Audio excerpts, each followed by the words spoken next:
Hey, fellow casuals, it's me, Ryan, and this is your disclaimer that this episode was recorded before our Arcane Season 2 coverage and before a dozen eggs cost more than $5. So, if you notice some outdated references, don't worry, they'll be addressed in the future. Now, enjoy the episode and always remember never put all your eggs in one basket. I enjoy it because it's also like that's more the mindset that I imagine Zillion has. Yep.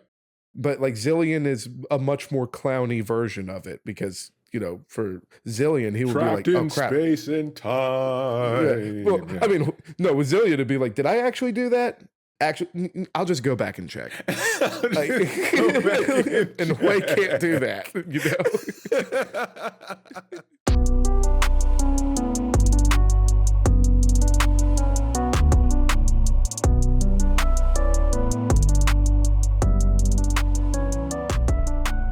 Welcome to episode 163. I'm your host, Ryan, here with your other host, Hetch. All right, and let's all get ready to get in our feels today because it's not a phase, Mom. Another one of those characters, but a more complex character. Yeah, definitely more complex.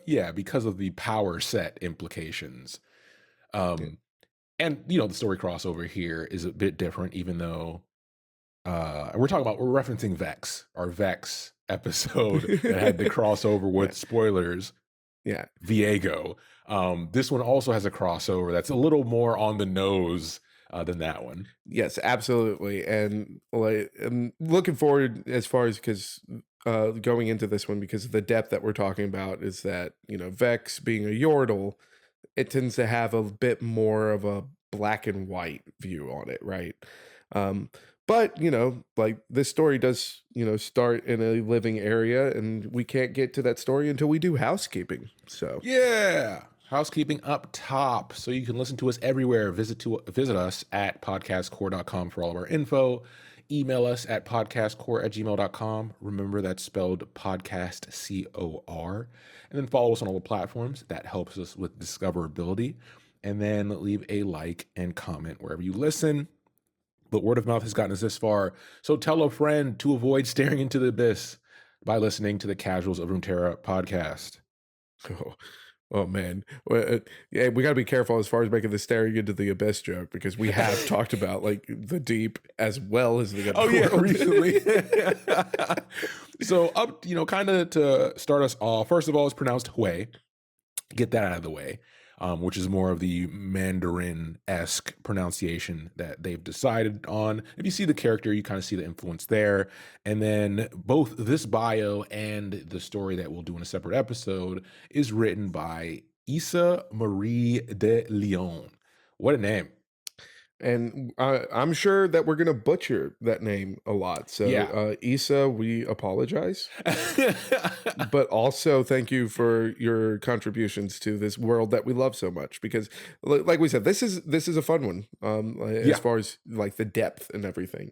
So let's just go ahead and dive into our new K-pop idol.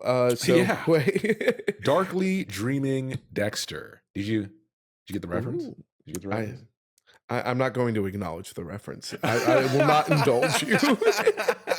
Listeners, that's your homework. What is this referencing? It can give you a hint onto what we're going to talk about. Yeah.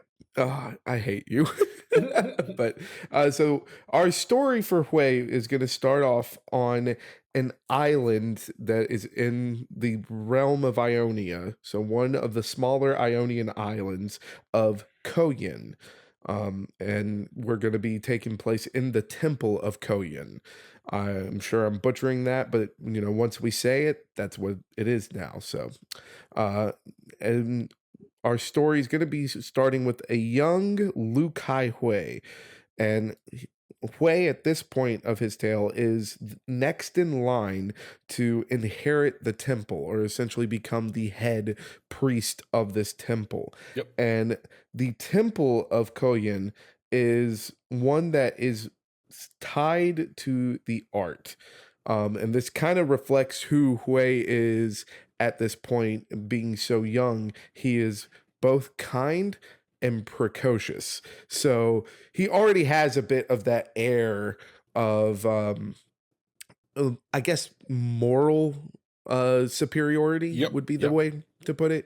Uh, so at a young age already has this, but since this is a temple that is dedicated to the arts, um, not only like the physical arts, but also the spiritual and magical arts, which makes sense being in Hmm. Ionia because we've talked a lot on the show as far as how how loose the veil is between the physical and the spiritual in Ionia.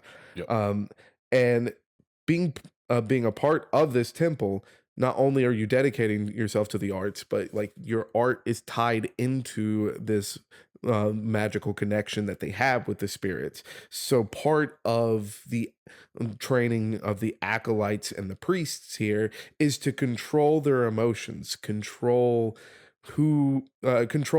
how their emotions flare up in either direction, and to stay, kind of even keeled, very much tied with like the Taoism and Buddhist inspirations that we have like in Ionia itself. And Hui tends to give in to his emotions. And this does culminate as far as in his early childhood as an acolyte, where he does kind of let his emotions speak for himself. And this ends with his art coming to life. And that's where we get to see Hui's magic for the first time, which is his art comes alive, and these waves that he's choosing to ride end up being painted out as physical waves that then magically turn into water, and he starts flooding the temple and about drowning everybody. But this is his first experience with magic, so he passes out and doesn't realize that this is what's actually happening until he wakes up a long time later to a really disgruntled group of priests being like, what the hell? Yeah, the concept of being in control of your emotions and your emotions being a powerful well for you to draw your arts from is something that you'll see in martial arts, right? It's in the name. And we've talked about other more standard temples in Ionia that practice martial arts or spiritual arts in different forms. So this is just a variation on that. So nothing too surprising there. And it also gives us a unique power set, right? It's like, paint magic. Let's go.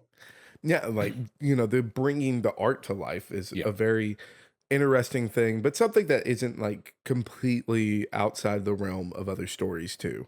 Now, as far as like with this instance, it does create like a bit of a rift between Hwei and the other acolytes, and especially the priesthood, Hmm. because for the most part, his actions were ones that would end up being punished by exile, Hmm. but they very well can't exile the heir Politics, to baby. yeah, man, nepotism is a hell Yeah, of a drug. they can get away. It's just like when you see trust fund kids get away with things that the average citizen can't. It's very much that. Oh, so we're going to tie it into North American politics somehow. Luckily, this does it the work for us.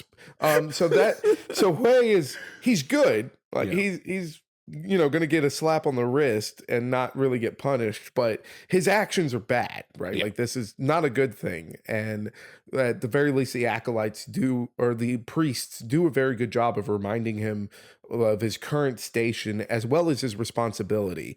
And this leads to Hwei taking better steps to control his emotions, but he doesn't fully control them. He really just kind of pushes them down.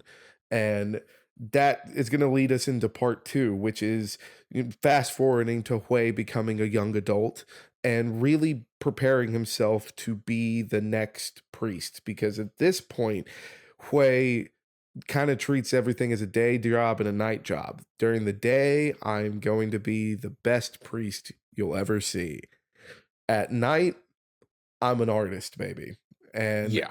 that is how he copes with this new setup. And that goes to him being a young adult and now leading this temple.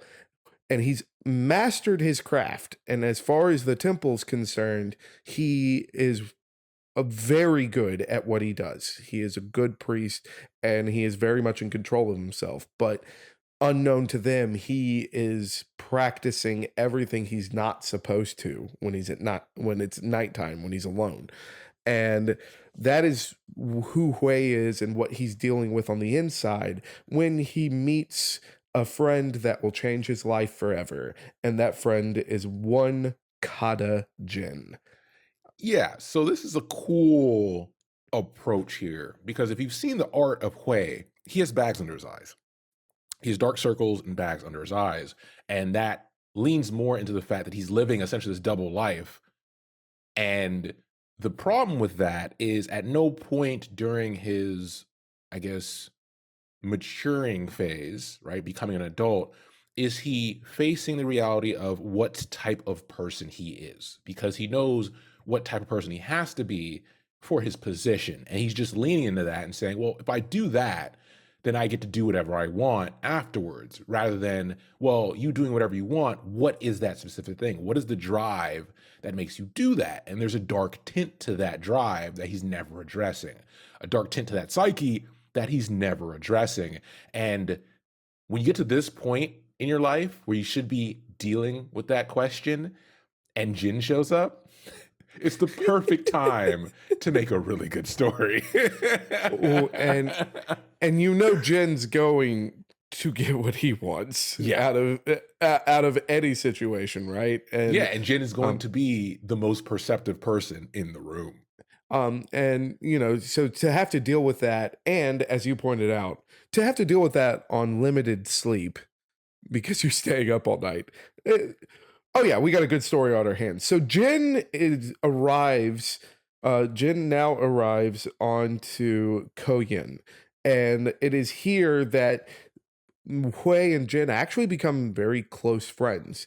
And a big part of that is probably, the fact that, it is someone new on a small island, like small communities, like everybody knows everyone. So there's I'm sure that plays a bit into it, but it is also the appreciation for the arts that is shared between these two. So eh, for Hui, stranger is now someone who he views as a peer when it comes to the interpretation of art, Mhm. and it is over a time of a summer is how it's described in the story. So we've got a few months, or at least a couple months of these two spending every day together Yeah. and discussing Uh-oh. their viewpoints on the world as Uh-oh. well as on art.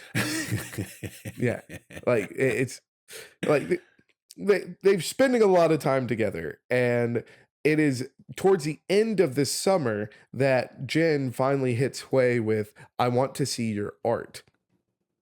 And the words that Jin uses is that I can tell when I can tell a forced performance from a true performance, and I've only seen forced performances from you. And basically he's saying, "Hey, I know that this is just you playing by the rules. You don't want to play by the rules. Show me what it's like when you're not playing by the rules." And or draw me like one of your French girls. And Hui is happy to oblige. Yeah, it's one of those cases where, like, if you know artists in real life, artists like art is an extension of oneself, right? Especially if you're drawing the things you want to draw. And every artist you meet is subconscious about the things they draw, especially things that they don't draw for public viewing, things they do personally. So asking someone to see their art is a very personal thing. And that's expressed here even more so because Hui's art is magical, right?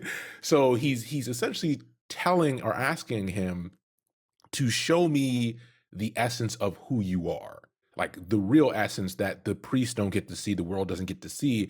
And this is a person that he's willing to oblige because, like Hetch mentioned, new guy on the island, somebody who appreciates art, someone who's not a part of the system that he's, the head priest of, essentially, like he's the prince of.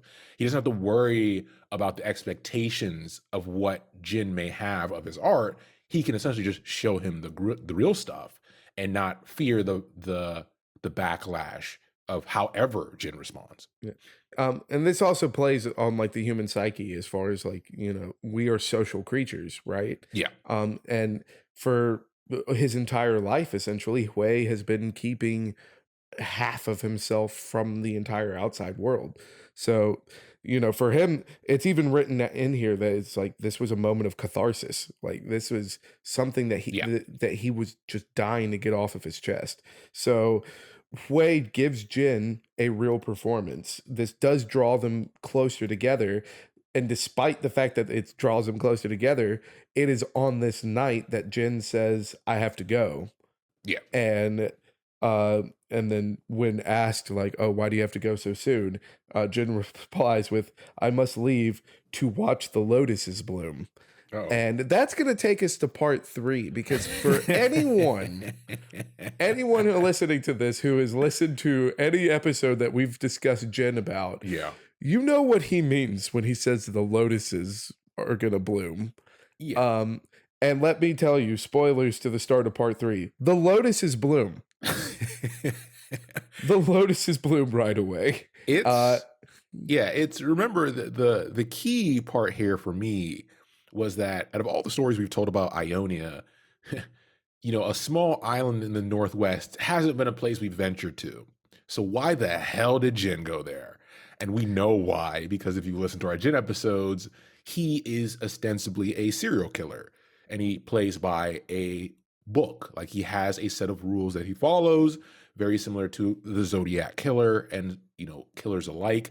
So him showing up here, it seems like some random nuance, but he came here for a reason because this is going to be one of his greatest works of art. and is it his art? Let's see. So at dawn, Hui and his fellow artists awoke to a series of tragedies. I wonder Yes, how many. it is definitely Jin. So first, we have 4 historic paintings destroyed. Second, an arrangement of 4 Oh bodies, my the gosh. masters that Hui had almost killed in his youth. Third, the fiery eruption of the temple's 4 lowest floors. And then just to read directly from here, amid the flames, Hui imagined the air electric with color. Everything that lived within him bled outward. It was terrifying. It was beautiful. It was art. And so what is interesting here is that we get very much the Jin thing of, 4 paintings destroyed, blow up 4 floors, Yeah. there's 4 dead bodies. Uh, but that was still only 3 things. We we haven't gotten to the 4th one yet. And it is with these 3 things that Hui actually sees Jin's art. And I really like that part of this story because Jin is a serial killer, and Yeah. every other look that we've had has been through the lenses of either Jin himself, which like is not a mind that we are it's not a mind that we're trying to understand, right? Yeah. Like they just give us the origin. But then we also have episodes following like Shin, Zed, where they are hunting down this serial killer, and it's more from the detective point of view Yeah. of like, okay, well, this is his MO, so where will that take him? It is interesting to see someone actually see Jin as an artist. Like that is not really directly tied to the story up to this point, right? Like this Yeah. is the first time that we're seeing it, and his initial gut reaction is this is beautiful. And what is, beneficial to our tale, or at least for Hwei himself, is that yes, he is looking at it. This is art and this is beautiful, and he's horrified by the fact that of how beautiful it is. Like, if for him, it's more like kind of like the concept of like explaining your place in the universe to a house cat. Yeah. Like it's too big to understand, and Hui is now viewing this art of like it's the endless possibilities of this beauty is horrifying, Yeah. and that's kind of a healthy outlook while also being like, bro, are you okay? So this is something I don't know if we brought up on the show, but this happens a lot in movies depicting, hunting down a serial killer, or even shows. Mindhunter is a popular one that I like, back from the OG Netflix days, and in it, it focuses a lot on the beginning of the process for finding serial killers, where very much of the 70s and, well, pre 70s, the FBI and police forces avoided categorizing serial killers as such because they feared that if they categorized them as humans and didn't treat them like these ethereal monsters, then that would make things too real, right? Makes it too close to home that, oh, any human can become this monster. And what tended to happen was in the early days of those forces, people who weren't all there mentally tended to be the best people to find serial killers. People who were good at problem solving but didn't have great social skills or other things like that, because they were able to see patterns, they were able to see reasoning in what these quote unquote monsters were doing. And this is where I immediately go to when I think about this story where we're dealing with Jin, is that Hwei being able to connect is something that everyone can't do, but it also gives us a signal into how his mind works. And now that we know his, early life and how he struggled with a part of himself, a darker part of himself that he only explored during the dark times of a day, it all comes together. Yep, and then that does play as far as into Wei's favor here because we do go back into the cycle of double life. Yeah. Because for Hui, while he's appreciating this art while also terrified by it, it he is now just trying to get as much of the scope as he can. So during the day, he is now working as essentially the sole survivor of the temple. Yeah. He's working with the villagers from below, trying to rebuild, trying to get the temple back to some semblance of normalcy. But at night, he returns to the ruins, mourns over his dead comrades while also breathing in the art and then again expressing himself in his own art while at these ruins. And it's on one of these nights that he comes across something in the rubble, and that something is a mechanical lotus. And all of the pieces now fall in place for Hui, where he realizes who the artist was. Yeah.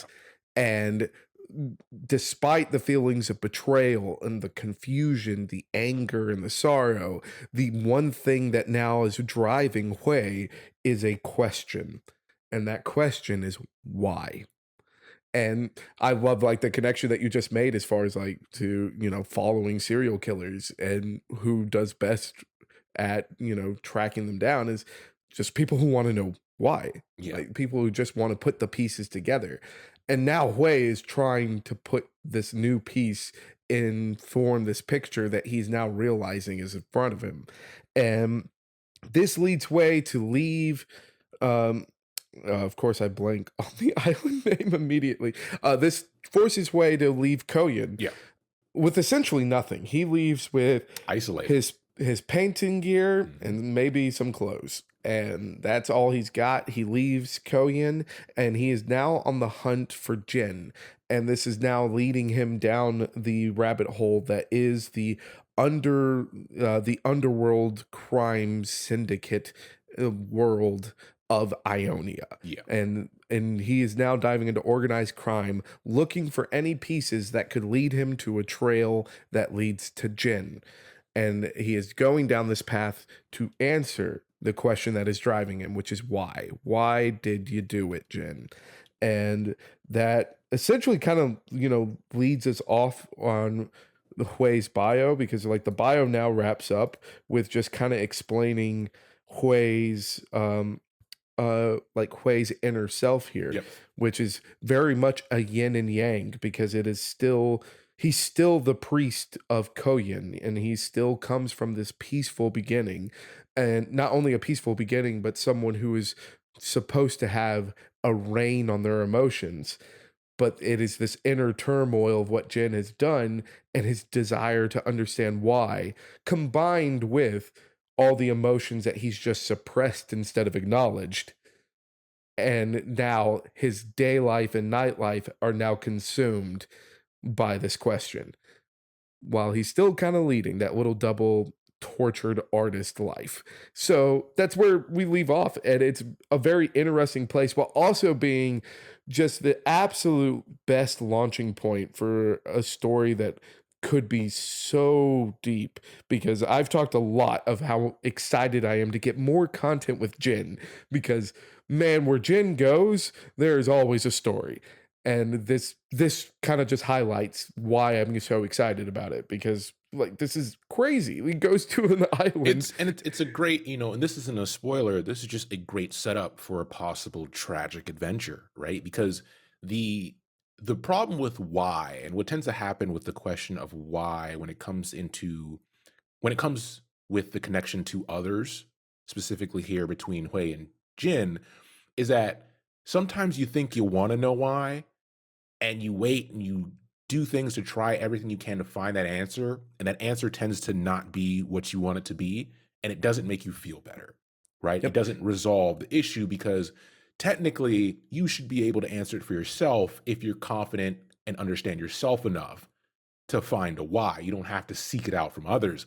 And with this case, this is obviously a more extreme version of that. This is not just like a relationship or something like that, because you're dealing with somebody who essentially took everything from you, right? They essentially destroyed your island for all intents and purposes.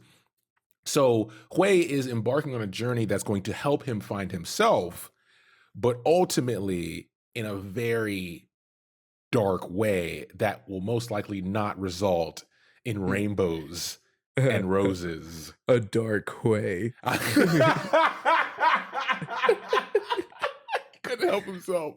I couldn't. But And I mean, yeah, you're absolutely right, because like, and it that is a question that Hwei does ask himself before he embarks on this journey, which is because he's embarking on this journey because of the how badly he wants to answer the question of yeah, why.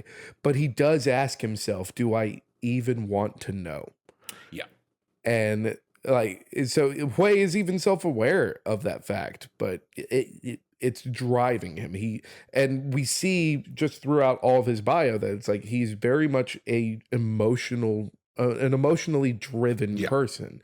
Like he's going to ride those waves. And I do appreciate, as far as like the constant referencing of like his day self and night self, as because not only does it fit in with like the yin and yang um outlook, as far as like the priesthood, yeah, so like that yin and yang can really um does a good job of highlighting like his magical abilities, but it also reflects who he is as a person, because I think this is like one of the best characters that we get in the world of Runeterra specifically, that kind of highlights a bipolar disorder, mhm, or someone who does struggle as far as like with mental stability. This does a really good job of that, because especially for someone going through bipolar disorder, as and I'm speaking from experience on that one, uh, like it very much is like a feeling of like riding a wave. Like it's an up and down, and you don't know. Sometimes you don't even know as far as what point of the wave that you're at. yeah, But every now and then you get that feeling of understanding that it's like, oh, I'm riding a wave. Like there's something just pushing me, and I can't stop it. And like Poi is a really good representation of that, because he couldn't contain these emotions, but at the same time he wasn't taught as far as how to address them. He was taught just to suppress. yeah. And He, that is what's led him to this point of just like, oh well, I don't even know if I want to know the answer, but I can't stop myself from going. Yeah, he's focused on the concept of trying to control that metaphorical wave rather than understanding the flow of it and then being able to ride that flow in a responsible way, right? And that's so much like in the real world where, it's like, oh, take all these drugs to try to, suppress people. And there's different forms of BPD, right? So I don't want to put everybody in a single box.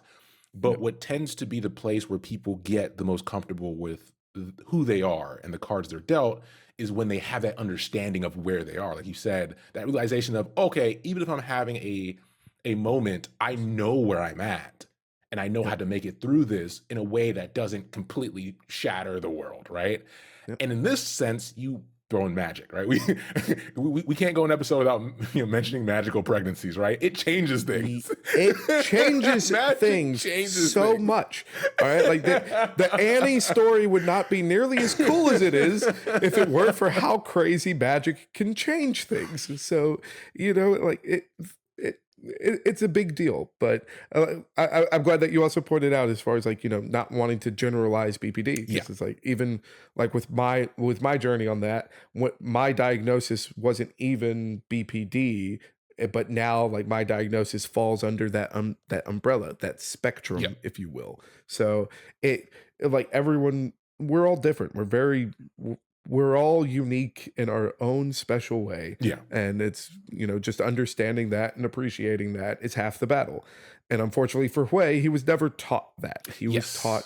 He was taught to like, no, you have to control all of it, you have to rein it in.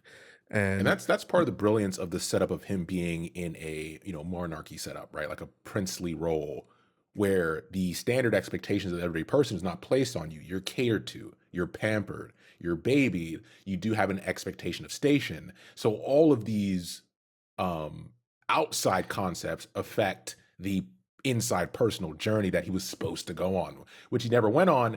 And then we spice it up with magic, and then we spice it up with an interaction with Jin at the peak of his activities. And this kind of leads us to, outside the bio, if you stuck around, we appreciate it, to the discussion portion where, I wanted to bring in the fact that this is post-war Ionia. We always talk about that in Ionian stories because it's very important because it changes the fabric of what Ionia is because of that thin barrier between the spiritual and the mortal.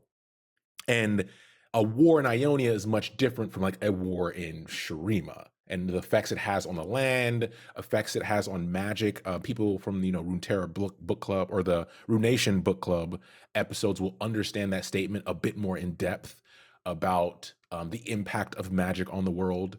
Um, Even in our like Shuriman episodes, we talk about that as well. So Hwei's these basic concepts that we experience in the real world crank to 11 absolutely. for entertainment purposes. Because if if you wanted this to be a boring story, this happens, and Hwei, instead of venturing out and going on an adventure, he just rebuilds the temple in a more modern, progressive way that accepts both light and dark while still serving its purpose on the island. That's the boring approach. Yes. Right? No, it's absolutely the boring approach. Yeah.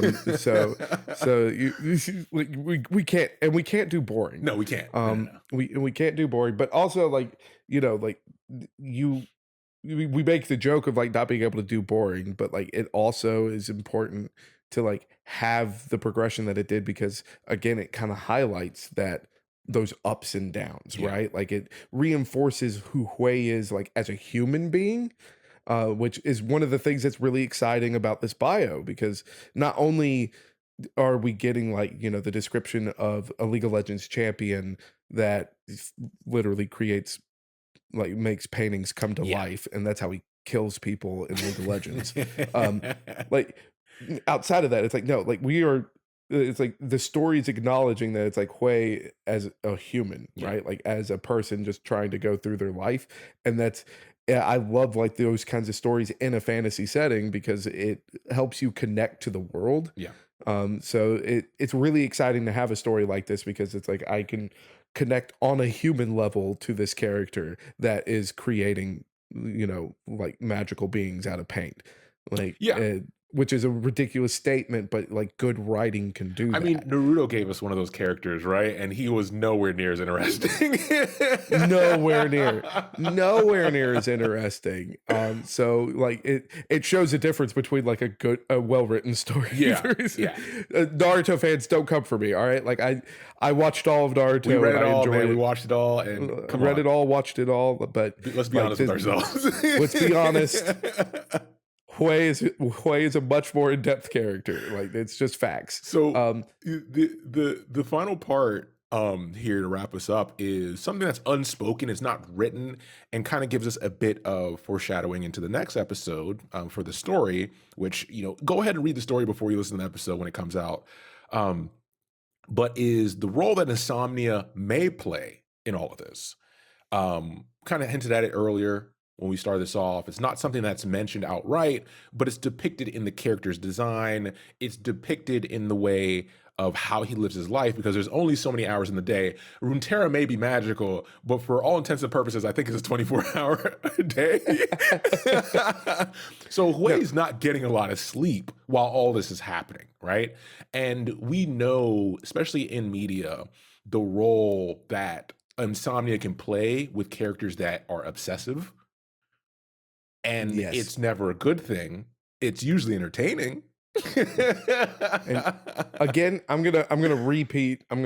Go read the story before we do the story Yeah. episode, because like you will understand where we're coming from a lot better than us just trying to explain Yeah. that.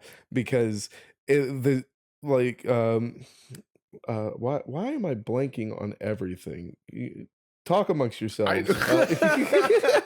I will say that But, we usually don't do disclaimers to this extent for the next episode. But this is one of the cases where Issa does write this story, the bio, and the story right after. And a lot of this bio, as good as it is on its own, sets up for the story, because the way the story is written is very unique. It's kind of hard to follow. It's one of those stories you have to read more than once. And also, when it comes to us conveying it, we're going to try our best. Yes. But we're going to let you know it may not be perfect. And I'm glad you stepped in, because Issa was the name I was blanking on. Yeah. But like, Issa does a great job as far as just kind of spelling out that Hwei sometimes isn't fully connected into the reality. Yeah. And not so much that he is like, just a broken mind, Yeah. and more that like he sometimes forgets he's daydreaming. Mhm. And it's like a really well done approach to be like, no, he's not insane, but he's not always present. Yeah. And like, that's what kind of makes it confusing to follow, and why it's like we are harping on like, go read it, because us talking about it isn't going to really set that well. But like, Issa has done such a good job of writing it, that you can really start to kind of see where Hwei is struggling with, like, oh crap, did I actually do that? Yeah. Did I actually do that, or was I just off in my own world again? Mhm. And it's a really fun approach. Like, I enjoy it because it's also like, that's more the mindset that I imagine Zillion has. Yeah. But like, Zillion is a much more clowny version of it, because for Zillion, he would Trapped be like, in oh crap, space and time. yeah. Well, I mean, no, with Zillion it'd be like, did I actually do that? Actually, I'll just go back and check. Like, and Hwei can't do that, All right. With that, this has actually been longer than we thought it was going to go. I mean, we got an excuse to talk about Jin, so it's only natural, right? It's been a while. But definitely check out all those episodes that involve Jin, or all the ninja episodes that also involve the detective work around his shenanigans. But with that, thanks for listening, and we'll be back soon with the next episode. Take care, everybody.